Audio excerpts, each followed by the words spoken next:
अब आता है कि शिव जी पर क्या क्या चढ़ाना चाहिए। शिव महापुराण में क्या आता है कि भाई शिव जी पर क्या क्या चढ़ाना चाहिए, क्या क्या प्रिय है शिव जी को। तो सबसे अधिक शिव जी को बील पत्र प्रिय है। क्या है? बील पत्र। और आंख भी पसंद है। आंख यानी अकहुआ सफेद सफेद होते हैं, क्या बोलते हैं आपके छत्तीसगढ़ में? क्या? आंख का ही फूल बोलते हैं ना? हाँ, आंख का फूल, वो भी भगवान को बड़ा प्रिय है।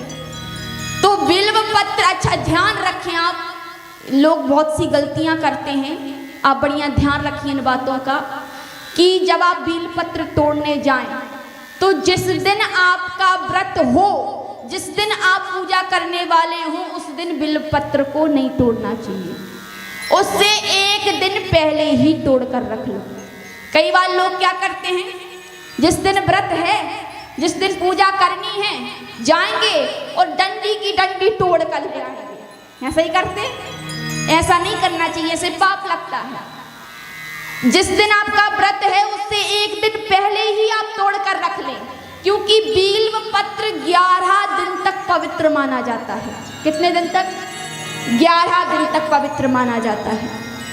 और क्योंकि देखो केदारनाथ जैसे क्षेत्रों में जहाँ बिल्व पत्र नहीं होता, तो वहाँ लोग जाते हैं तो क्या करते हैं, बिल्व पत्र सुखोकर उसका चूर्ण बनाकर डिबिया में भर के ले जाते हैं और वहाँ जाकर वहाँ केदारनाथ भगवान शिव पर चढ़ाते हैं, क्योंकि बिल्व पत्र तो परम प्रिय है, परम पवित्र है। तो आप ये बात ध्यान रखें कि जिस दिन आप शिव जी की पूजा करने वाले हैं उस दिन बिल पत्र नहीं तोड़ना चाहिए, उस दिन एक दिन पहले ही तोड़ कर रख लो। दूसरी बात, बिल्व पत्र जो है भगवान पार्वती का स्वरूप है।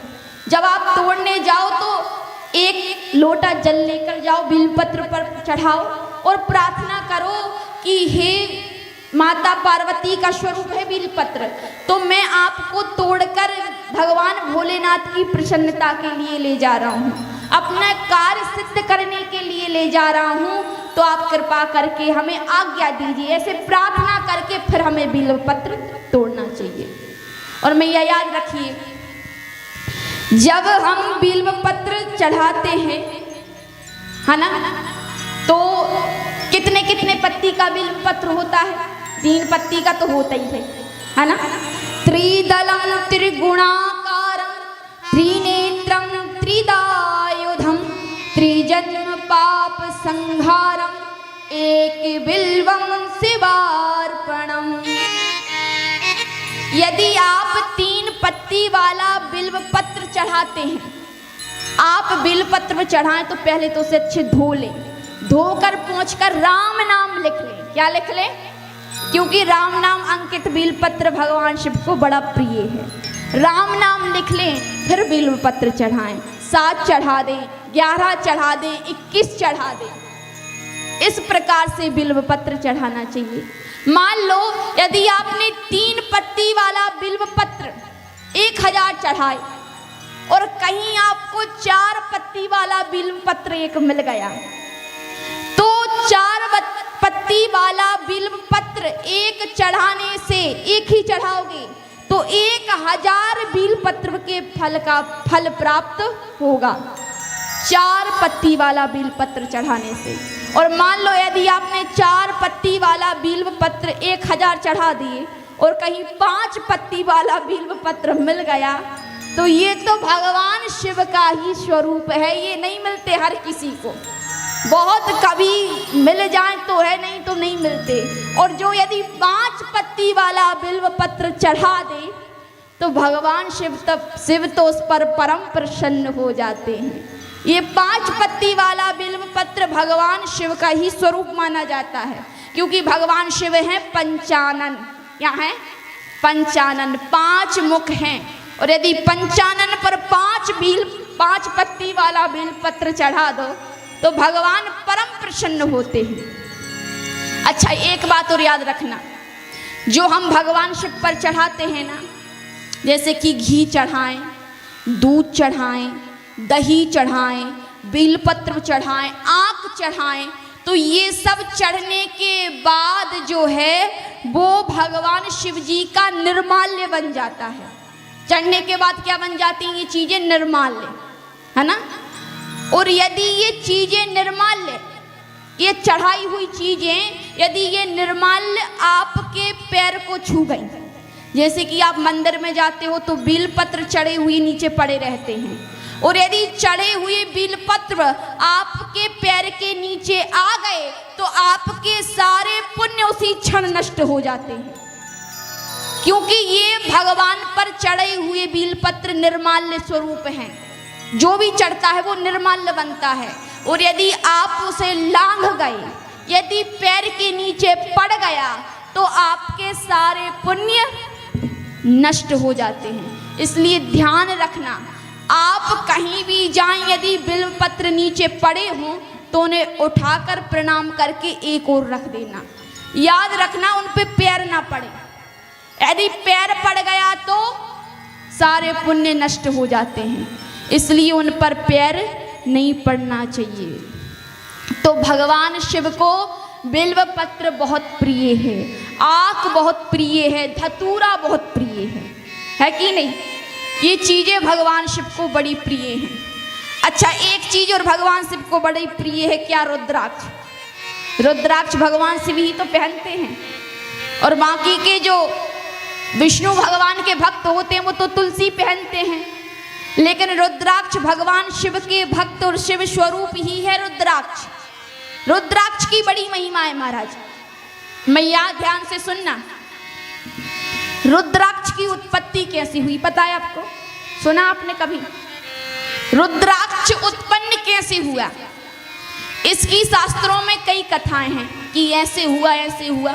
उनमें से एक कथा है कि मैया जब राजा दक्ष ने यज्ञ किया था ना, तो सबको तो बुलाया था लेकिन शिव जी को नहीं बुलाया था, ये आगे आप श्रवण करेंगे।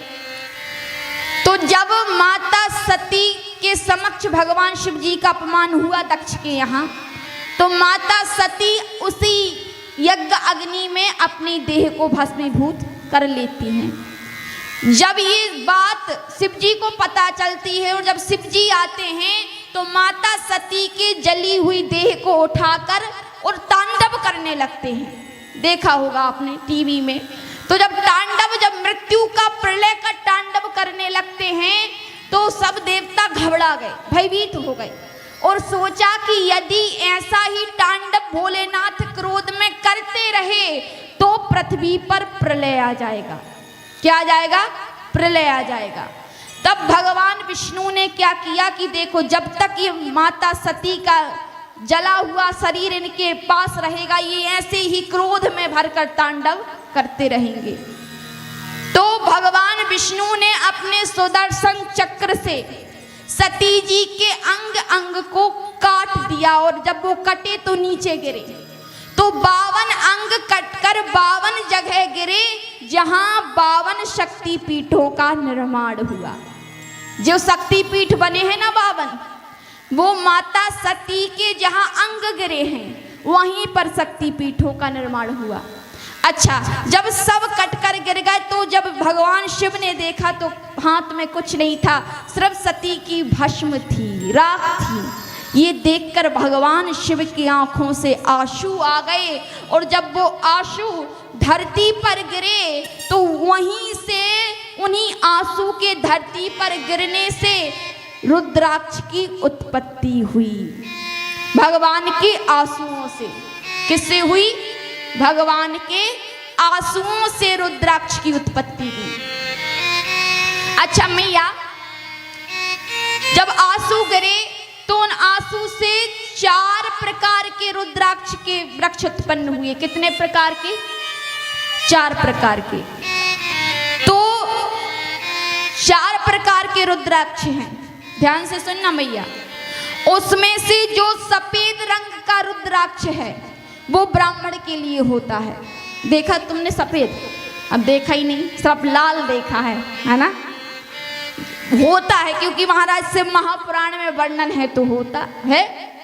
जो सफेद रंग का रुद्राक्ष है वो ब्राह्मण के लिए होता है। जो लाल वर्ण का रुद्राक्ष है, जैसे आप देखते ही हो जो लाल वर्ण का रुद्राक्ष है वो क्षत्रिय के लिए होता है, और जो पीले वर्ण का रुद्राक्ष है वो वैश्य के लिए होता है, और जो काले वर्ण का रुद्राक्ष है वो शूद्र के लिए होता है। तो ये रुद्राक्ष कोई भी धारण कर सकता है, चाहे कोई स्त्री हो, पुरुष हो या कोई बच्चा हो, सब कोई ये रुद्राक्ष धारण कर सकते हैं। अच्छा मैया, रुद्राक्ष की तरह ही एक भद्राक्ष भी होता है, रुद्राक्ष की तरह एक भद्राक्ष भी होता है। अच्छा, रुद्राक्ष कैसा होता है और भद्राक्ष कैसा होता है? जो रुद्राक्ष है ना, ये रुद्राक्ष ये फल की गुठली के रूप में निकलता है। देखो, फल होता है, उसके अंदर जो गुठली होती है वो रुद्राक्ष के रूप में निकलती है, और भद्राक्ष डायरेक्ट पेड़ पर लगता है, उसमें कोई वो नहीं होता, और रुद्राक्ष गुठली के रूप में फल के भीतर से निकलता है। तो देखिए, रुद्राक्ष जो है वो शिव महापुराण में 14 मुखी बताए गए हैं, और कहीं कहीं तो 21 मुखी भी हैं। और महाराज आजकल तो नकली रुद्राक्ष भी चल रहे हैं, प्लास्टिक के, पता नहीं क्या क्या ऐसी ऐसी मशीनें चल गई कि कई प्रकार की मशीनों के द्वारा बना बना कर रुद्राक्ष बेचे जा रहे हैं। तो 14 मुखी रुद्राक्ष हैं। अच्छा, अब नकली रुद्राक्ष भी हैं और असली भी हैं, और आपके पास जो रुद्राक्ष है वो असली है कि नकली है, इसकी पता कैसे करेंगे आप? क्या पता भाई नकली हो, क्योंकि आजकल रुद्राक्ष तो सबके ही पास है कि नहीं? अच्छा, कौन कौन है जहाँ उनके पास रुद्राक्ष? हाथ खड़ा करना है, खड़ा हो तो खड़ा कर लो अपना हाथ, फिर हम बता रहे पहचान करने का तरीका है। और इनके पास नहीं है जो नहीं कर रहे खड़ा तो डरा डरा के काहे कर रही हो मैया? हम कोई पनिशमेंट थोड़ी ना दे रहे हैं। अरे हो तो बढ़िया, ऐसा हाथ ऊपर खड़ा कर दो, ना हो तो कोई बात नहीं, लगभग सबके पास है। अच्छा, तो आपके पास जो रुद्राक्ष है वो असली है कि नकली, इसकी आप पता कैसे करेंगे? अच्छा, बहुत से लोग तो जो हैं वो लैब में जाकर चेक करवाते हैं असली है कि नकली, लेकिन आप लैब में तो जा नहीं सकती, कौन जा लैब में, जो है वैसा ही ठीक है। लेकिन आप यहाँ रहकर भी आप पता कर सकती हो। जिसके पास रुद्राक्ष है, आप क्या करना, उसे हाथ में लेना है ना, हाथ में लेकर उन्हें ऐसे दबाना जोर से।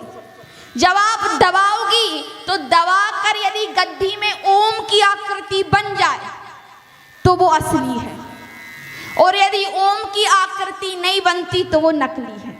क्या करना है, रुद्राक्ष को हाथ में लेके ऐसे जोर से दबाना है, और यदि दबाने पर ओम की आकृति दिख रही है आपको तो वो असली है, और यदि ओम की आकृति नहीं दिख रही तो नकली है। ये तरीका है।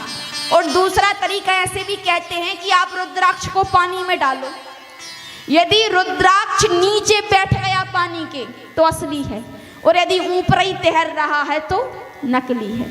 ऐसे लोग कहते हैं। तो आप ऐसा करके तो देख लें। अच्छा, अभी मत देखो, जब घर जाओगी तो फिर ऐसे देखना, ऐसे करके देखना, यदि ओम का आकार आता है, चिन्ह आता है तो वो असली है। तो महाराज 14 मुखी रुद्राक्ष बताए गए हैं। कितने मुखी? 14 मुखी। शिव महापुराण में तो 14 मुखी हैं, और शास्त्रों में 22 मुखी भी कहा गया है, लेकिन शिव महापुराण में 14 मुखी ही रुद्राक्ष का वर्णन है। अब 14 मुखी रुद्राक्ष कैसे कैसे हैं, जरा उनकी महिमा सुनो ध्यान से, और अपने पास देखना आप जा करके कि कितने मुखी है, 1 मुखी है कि 2 मुखी है कि 4 मुखी है ना? पता कैसे चलेगा आपको 1 मुखी है? उसमें लाइनें ऐसी घेरा बनी रहती है ना, तो गिन लेना कि कितनी है, तो वो उसी हिसाब से आपको पता चल जाएगा कितनी मुखी है।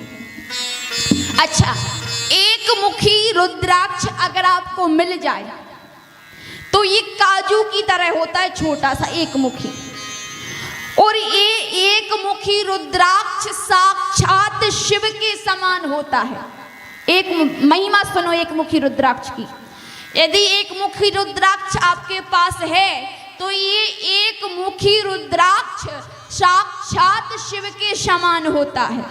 जिसके गले में एक मुखी रुद्राक्ष है उसको ब्रह्म हत्या जैसा पाप भी छू नहीं सकता, जिसके गले में एक मुखी रुद्राक्ष है। लेकिन याद रखना, जब रुद्राक्ष धारण करें तो धारण करने से पहले रुद्राक्ष को सिद्ध कर लें। नहीं तो कई बार लोग क्या करते हैं, रुद्राक्ष बाजार से खरीदा और पहन लिया। ऐसा नहीं करना चाहिए। रुद्राक्ष को आप लें तो पहले सिद्ध करें। कैसे करें?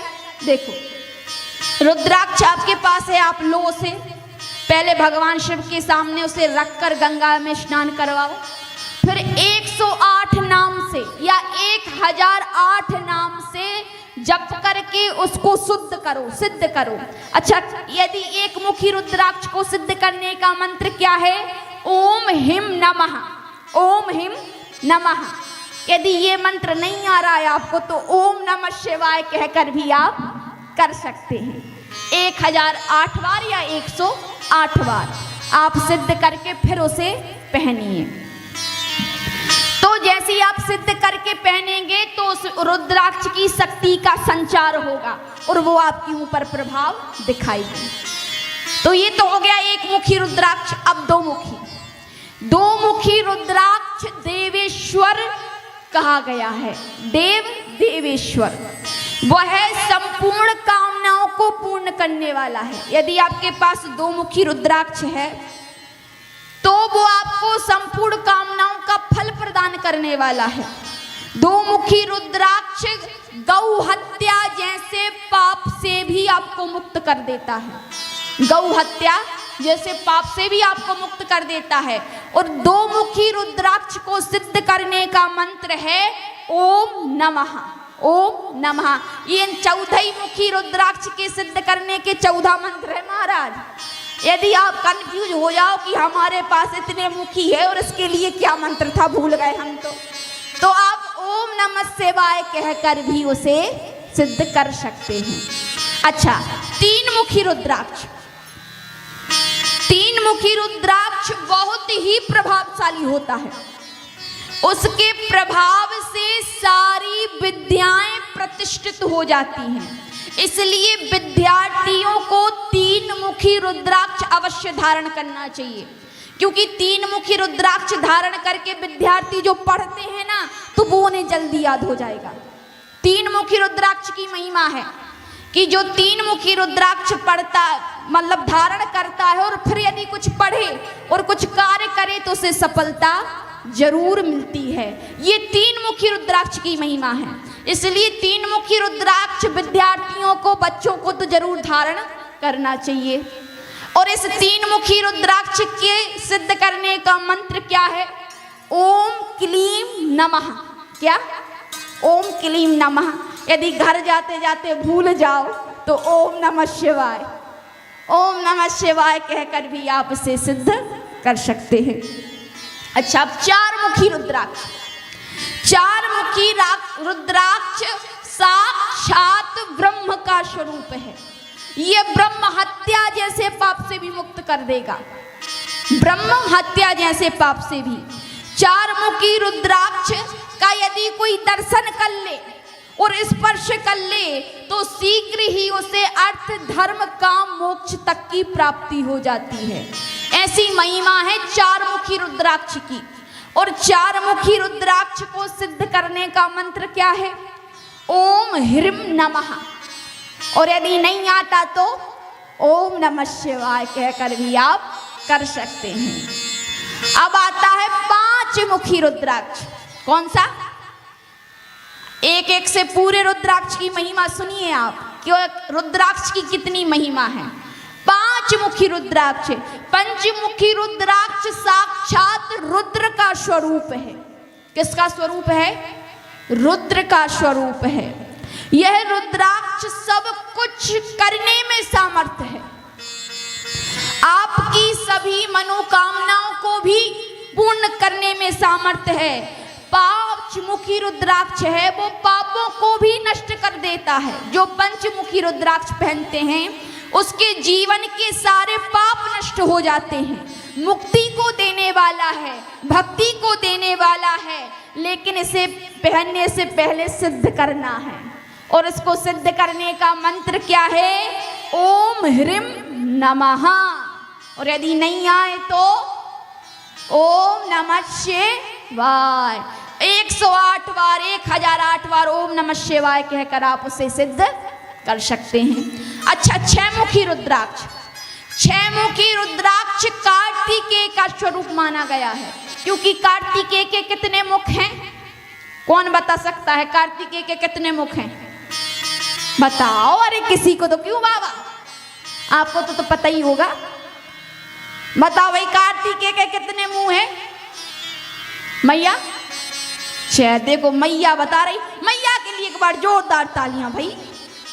देखो मैया ने बताया 6 मुख हैं। तो जो 6 मुखी रुद्राक्ष पहनता है तो 6 मुखी रुद्राक्ष कार्तिकेय के समान कहा गया है। यदि कोई दाहिने हाथ में बांध ले, धारण कर ले, तो धारण करने वाले मनुष्य के ब्रह्म हत्या, गौ हत्या सभी पाप नष्ट हो जाते हैं और मुक्ति तक प्रदान करता है, भक्ति प्रदान करता है। इसको सिद्ध करने का मंत्र है ओम ह्रीं हुं नमः। क्या है? क्या? ओम हुम हुम हुम। क्या ओम हुम हुम? ओम ह्रीं हुं नमः। और कहे भैया नहीं आता तो ओम नमः शिवाय। ओम नमः शिवाय कहकर भी आप सिद्ध कर सकते हो। अच्छा, अब सप्तमुखी रुद्राक्ष। अब देखना घर में जाके कि हमारे पास कौन सा रुद्राक्ष है और उसके लिए कौन सा मंत्र चाहिए सिद्ध करने के लिए। और यदि मंत्र ना आए तो अपना तो ओम ही नमः शिवाय है। अब महाराज सप्तमुखी रुद्राक्ष। सप्तमुखी रुद्राक्ष अनंग नाम से प्रसिद्ध है। उसको धारण करने से दरिद्रता भी दूर हो जाती है। दरिद्र व्यक्ति भी ऐश्वर्यशाली बन जाता है। जो गरीब हो, जिसके पास धन नहीं है, धन की परेशानी है, दरिद्र है, आमदनी अधिक नहीं हो रही, उसे सप्तमुखी रुद्राक्ष धारण करना चाहिए, क्योंकि सप्तमुखी रुद्राक्ष दरिद्रता को दूर करने वाला और ऐश्वर्य को प्रदान करने वाला है। सप्तमुखी रुद्राक्ष को सिद्ध करने का मंत्र है ओम हुम नमः। और ना आए तो ओम नमः शिवाय। अच्छा, 8 मुखी रुद्राक्ष। 8 मुखी रुद्राक्ष अष्टमूर्ति भैरव का स्वरूप माना गया है। अष्टमूर्ति भैरव का स्वरूप माना गया है। उसको धारण करने से मनुष्य पूर्ण आयु होता है, उसकी कभी अकाल मृत्यु नहीं होती। ध्यान से सुनना, जो अष्टमुखी रुद्राक्ष धारण करता है उसकी कभी भी अकाल मृत्यु नहीं हो सकती। जब मृत्यु लिखी होगी पूरी तभी होगी, अकाल मृत्यु नहीं हो सकती। यदि किसी को अकाल मृत्यु का डर है तो वो अष्टमुखी रुद्राक्ष धारण कर ले, उसकी कभी अकाल मृत्यु नहीं हो सकती। तो इसका सिद्ध करने का मंत्र क्या है? ओम हुम नमः। और यदि ना हो तो ओम नमः शिवाय। अच्छा, 9 मुखी रुद्राक्ष। 9 मुखी रुद्राक्ष 9 दुर्गों का प्रतीक माना गया है, क्योंकि दुर्गा कितनी है? 9 दुर्गा मानी जाती है ना। तो जो 9 मुखी रुद्राक्ष है वो 9 दुर्गा का प्रतीक होता है। 9 मुखी रुद्राक्ष यदि आप पहनते हैं, किसी के पास है, किसी के गले में डला है, तो उसको उसके बल शौर्य में कभी कमी नहीं आएगी। जिसकी, क्योंकि जो 9 दुर्गा हैं वो शक्ति का स्वरूप है और 9 मुखी रुद्राक्ष है तो उसके जीवन में बल, शक्ति, पराक्रम की कभी कमी नहीं होगी। इसलिए जो ऐसी नौकरी में है, जैसे कि सीमा बॉर्डर पर हैं, ऐसे मिलिट्री में हैं, उन लोगों को 9 मुखी रुद्राक्ष धारण करना चाहिए, क्योंकि जो धारण करता है उसकी शक्ति, बल में कभी कमी नहीं होती। और 9 मुखी रुद्राक्ष को सिद्ध करने का मंत्र है ओम ह्रीं हुम नमः। अब 10 मुखी रुद्राक्ष। अच्छा, यदि ओम ह्रीं हुम ना आए तो ओम नमः शिवाय, ये सबसे सरल है महाराज। यदि कुछ ना हो, सब भूल जाओ, 14 मुखी मंत्रों के सिद्ध करने के 14 मंत्र भूल जाओ तो एक तो रहेगा ही याद। कौन सा? ओम नमः शिवाय। अच्छा, अब 10 मुखी रुद्राक्ष बता रहे थे। 10 मुखी रुद्राक्ष भगवान विष्णु का स्वरूप है। किसका स्वरूप है? विष्णु का।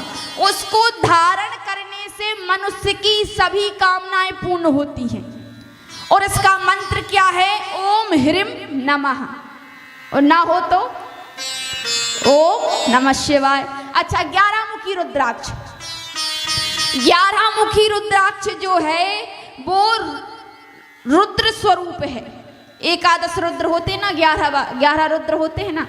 11 मुखी रुद्राक्ष रुद्र स्वरूप है। उसको धारण करने से मनुष्य सर्वथा विजयी होता है, हमेशा उसे सफलता मिलती है। और इसको सिद्ध करने का मंत्र ओम ह्रीं हुम नमः। और ना हो तो ओम नमः शिवाय। 12 मुखी रुद्राक्ष 12 आदित्यों का स्वरूप माना जाता है। जो 12 मुखी रुद्राक्ष धारण करता है उसके जीवन में कभी ज्ञान की कमी नहीं होती। उसके जीवन में उसमें विवेक होता है, ज्ञान होता है। और इस 12 मुखी रुद्राक्ष को सिद्ध करने का मंत्र है ओम क्रोम क्षौम रोम नमः। ये बड़ा मंत्र है महाराज। और यदि ये ना हो तो अपना तो वही ओम नमः शिवाय, सीधा सरल और बोलने में बड़ा आराम। ओम नमः शिवाय। 13 मुखी रुद्राक्ष विश्वदेव का स्वरूप है। जो 13 मुखी रुद्राक्ष धारण करता है उसकी सभी कामनाएं पूर्ण होती हैं। इसका मंत्र है ओम ह्रीं नमः। और 14 मुखी रुद्राक्ष आखिरी बचा महाराज। 14 मुखी रुद्राक्ष साक्षात परम शिव स्वरूप है। क्या स्वरूप है? शिव स्वरूप है। जो भक्ति पूर्वक 14 मुखी रुद्राक्ष को धारण करता है